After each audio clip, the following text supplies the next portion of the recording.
For the next 2 episodes of Monster Talk, we're going to be looking at a big topic. It's not the huge topic of space. It's not the question of whether there's intelligent life out there.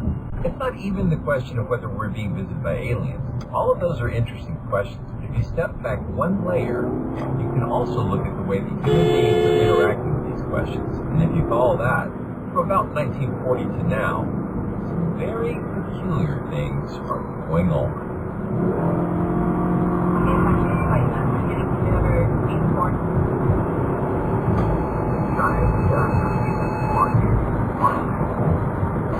In Loch Ness, a 24-mile-long bottomless lake in the Highlands of Scotland, is a creature known as the Loch Ness Monster.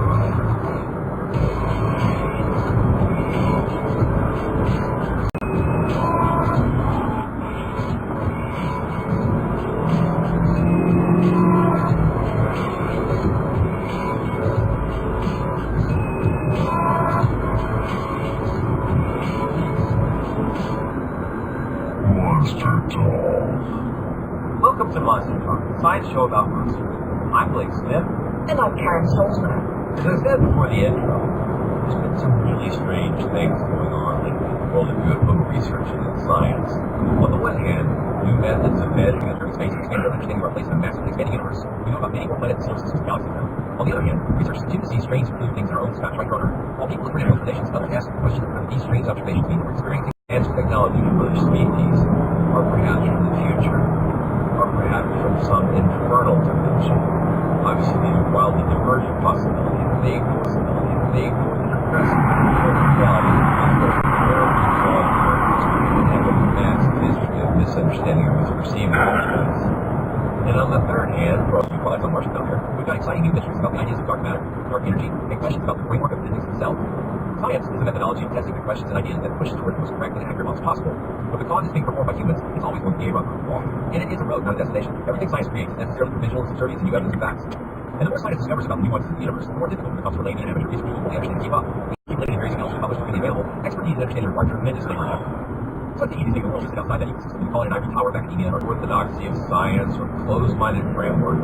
Maybe a better metaphor would be that the people doing science are playing a game with very specific rules and extremely expensive game pieces.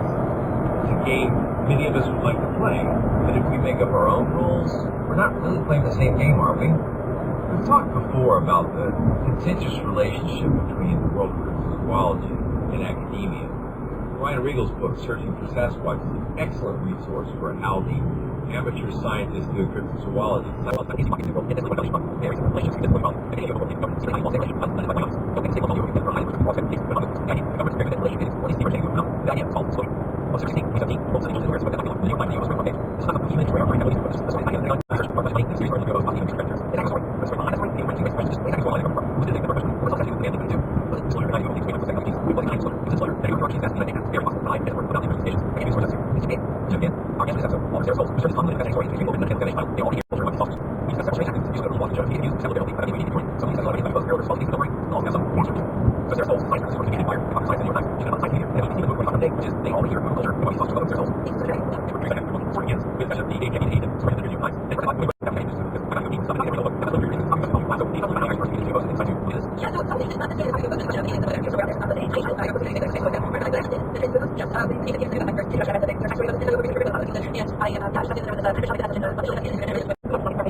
program, and I had never really thought very much about UFOs before because I was kind of always on the sunny side, the search for